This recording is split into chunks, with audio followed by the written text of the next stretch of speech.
बिहार चुनाव को लेकर बिहार में हलचल तेज है, लेकिन इस बार होने वाला है कुछ अलग। जी हाँ, सूत्रों की माने तो राज्य में सुरक्षा व्यवस्था को पहले से कहीं ज्यादा सख्त किया जा रहा है। चुनाव के दौरान 350 से 400 कंपनियों तक केंद्रीय सशस्त्र पुलिस बल और राज्य पुलिस की तैनाती की तैयारी चल रही है।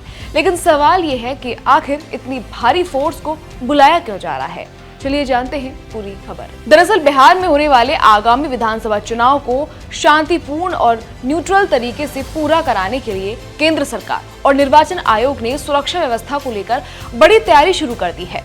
अधिकारियों ने बताया कि राज्य में लगभग 350 से 400 कंपनी केंद्रीय सशस्त्र पुलिस बल और बाकी राज्यों की पुलिस इकाइयों को तैनात किया जाएगा। जानकारी के मुताबिक एक सीएपीएफ कंपनी में लगभग 70 से 80 जवान होते हैं। लिहाजा बिहार में हजारों सुरक्षाकर्मी तैनात किए जाएंगे, जो चुनाव के दौरान कानून व्यवस्था बनाए रखने के लिए कई जिलों और सेंसिटिव क्षेत्रों में अपनी ड्यूटी निभाएंगे।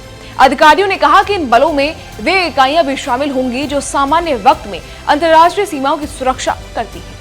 निर्वाचन आयोग के सूत्रों के मुताबिक बिहार विधानसभा चुनाव की तारीखों की घोषणा अक्टूबर की शुरुआत में होने की संभावना जताई जा रही है। चुनावी कार्यक्रम तय होते ही केंद्रीय बलों की कंपनियों को बिहार भेजने की प्रक्रिया तेज कर दी जाएगी। अभी से ही संबंधित इकाइयों को तैयारी करने और तैनाती के लिए आदेश दिए जा चुके हैं। बिहार विधानसभा की कुल 243 सीटों पर मतदान होना है। आयोग का मानना है कि राज्य की लोकल पुलिस अकेले इतने बड़े चुनाव संचालन के लिए सफिशिएंट नहीं होगी, इसलिए केंद्रीय बलों की मौजूदगी से मतदाताओं को सुरक्षा का भरोसा और व्यवस्था पर विश्वास दोनों मिलेगा।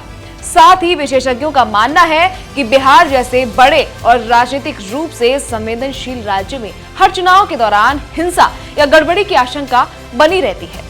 ऐसे में अर्धसैनिक बलों की तैनाती न सिर्फ कानून व्यवस्था बनाए रखने में मदद करती है, बल्कि मतदाताओं को बिना डर और दबाव के मतदान करने का माहौल भी देती है। सुरक्षा बलों को सिर्फ मतदान वाले दिन ही नहीं, बल्कि नामांकन, प्रचार अभियान, मतगणना जैसी पूरी चुनावी प्रक्रिया के दौरान भीड़ नियंत्रण, मतदान केंद्रों की सुरक्षा और आपात स्थितियों से निपटने की जिम्मेदारी सौंपी जाएगी। तो कुल मिलाकर बिहार चुनाव के लिए इस बार भी सुरक्षा के पुख्ता इंतजाम किए जा रहे हैं। निर्वाचन आयोग और सुरक्षा एजेंसियां मिलकर ये सुनिश्चित करने में जुटी हुई हैं कि लोकतंत्र का ये महापर्व पूरी शांति, पारदर्शिता और निष्पक्षता के साथ पूरा हो।